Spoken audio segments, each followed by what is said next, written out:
Nagkuha ka dyan. Sobrang laki guys. Kasi laki ng mukha ko. Ang laki guys. Adi in my life as a bayot na nakauyab og lalaking buutan for today video day. Maadto di ay mi karon guys, manghuwa kami ng balanghoy ni Juwa guys. Magbili kami doon kasi nga ang sarap talaga magawa ng puto balanghoy. Okay.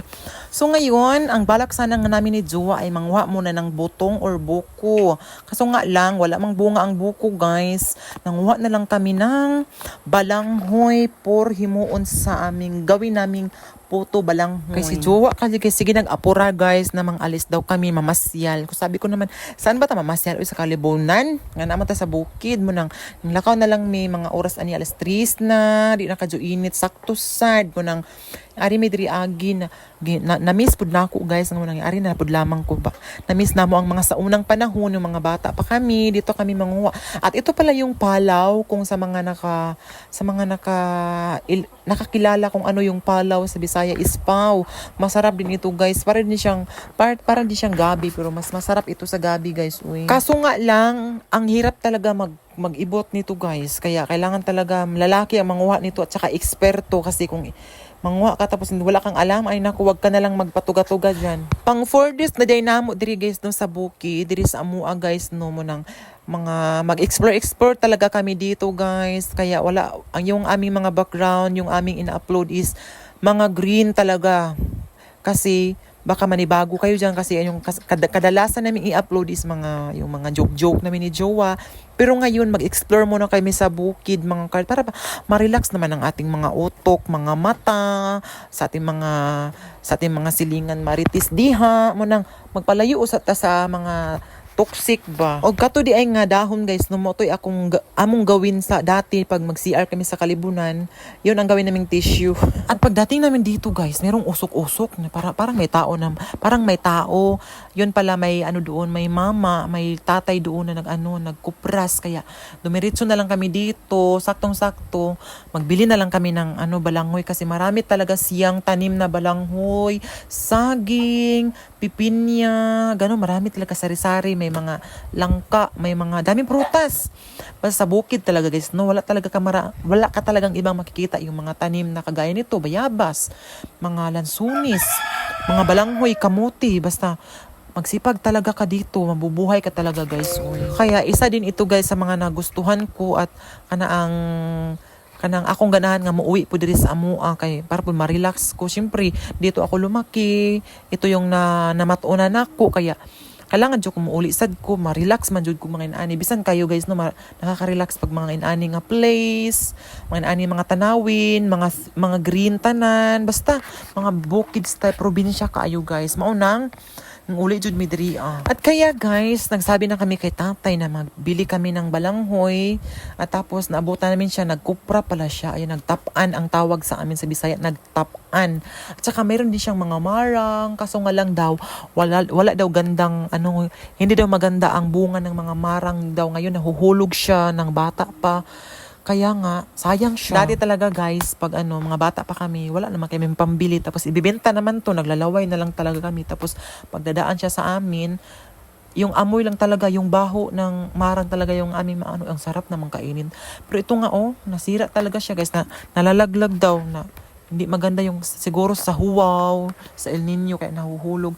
At ito nga pa yung daming tanim niya guys, talaga guys, napakasipag talaga ng mag-asawa guys. Kaso nga lang wala yung asawa niya dito guys. Kasi masama daw yung pakiramdam kaya siya lang daw dito mag-isa sa kanyang baul or taniman ng mga balanghoy. Manguha kami dito guys ng gamuting kayo. Ang dami guys. Yan. Sobrang dami. Ang dami talaga. Magputo kami. Puto balanghoy. Suot sa Kalibunan. Taron. Bibi. Hala. Bitad. Kita ko. Malaking unod ba? Taba. Malaking unod bitaw. Ligir. So ayun mga ka, nakita nyo ang laman, no? Ang lalaki. Kaya sabi ko, nagtanong si tatay na dadagdagan pa daw. Sabi ko nga, sige dagdagan mo tayo kasi masarap kasi maraming puto.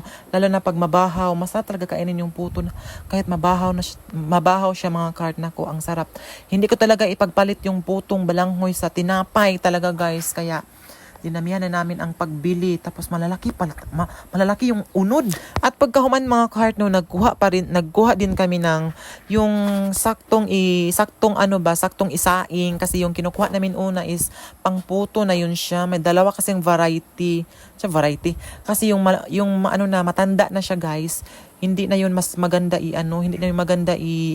yung ilaga or gataan kasi matigas na siya. Kailangan talaga iputo yun. Kaya nagkuha din kami ng pang saing kasi masarap din naman ito ilaga guys.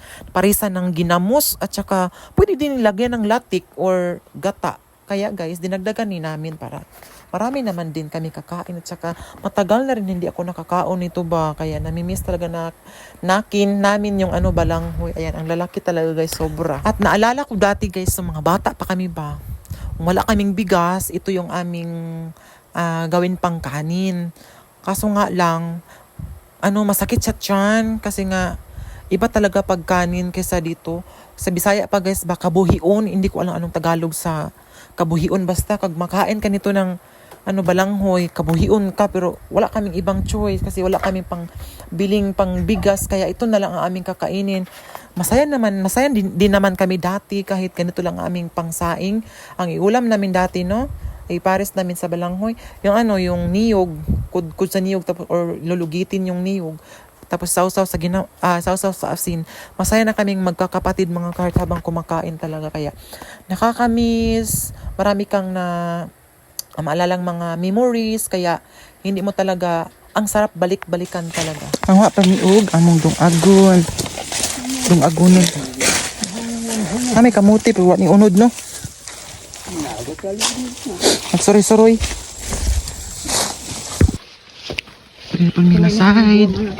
Diri nga side mga kahart.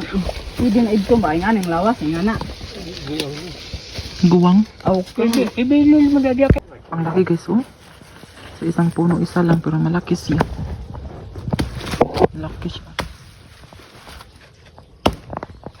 Sobrang laki guys. Kasi laki ng mukha ko. Ang laki guys. Ang laki-laki ng unod. At ito yung kinukuha ni Jowa guys. Ito yung saktong pangsaing. Medyo maliliit lang siya. Ikumpara doon sa aming unang kinukuha. Sobrang laki.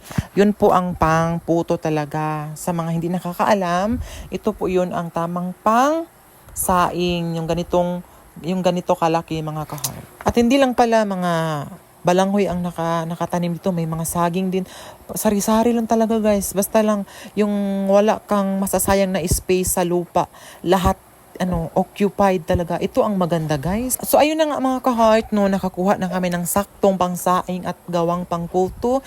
Kaya nauwi na, lugsong na kami doon sa ubos guys. Kasi pupunta kami doon, maghanap kami ng isasahog din sa puto, yung tinatawag na ungol. Iwan ko yung hindi siya masyadong matigas na buko at hindi din siya malambot. Yung katamtaman lang ba siya, pang iparis talaga sa ipanghasahog mo talaga sa puto. At meron din kaming nadaanan ditong puso ng saging. Syempre, hindi na namin sasayangin. Kukunin na namin siya kasi pwede itong panggulay next day. Lagyan ng panggata. Masarap din to, tapos tuyo. Sarap talaga nito guys. At nagawa kami 2 piraso para pag mabalatan kasi siya, liliit siya. Kaya meron kaming nakita pang isa dito, kaya dinagdagan na namin. May libre ka ng ulam, basta hindi ka talaga mag-inartino, hindi ka mamimili ng kahit anong iulamin, no? Mabubuhay ka talaga dito sa bukid mga kahart. At abangan yung mga kahart ang pagluto namin dito sa ginataang puso, mga sunod na araw. Matagal naman ito, hindi masira kasi fresh pa naman ito from the farm. At ayan si Joa, gihabasan niya at tinanggalan niya ng mga damo-damo yung tanim ni mama na balanghoy. Kasi meron din si mama dito tanim na balanghoy, ayan, pero hindi pa siya pwedeng kukuhanan kasi bata pa man siya guys. At wala kaming nakuhang ungol guys o yung panghalo sa buko, kaya ito na lang na kinuha namin guys, yung niyog para panggata namin sa puso. Kaya umuwi na lang kami.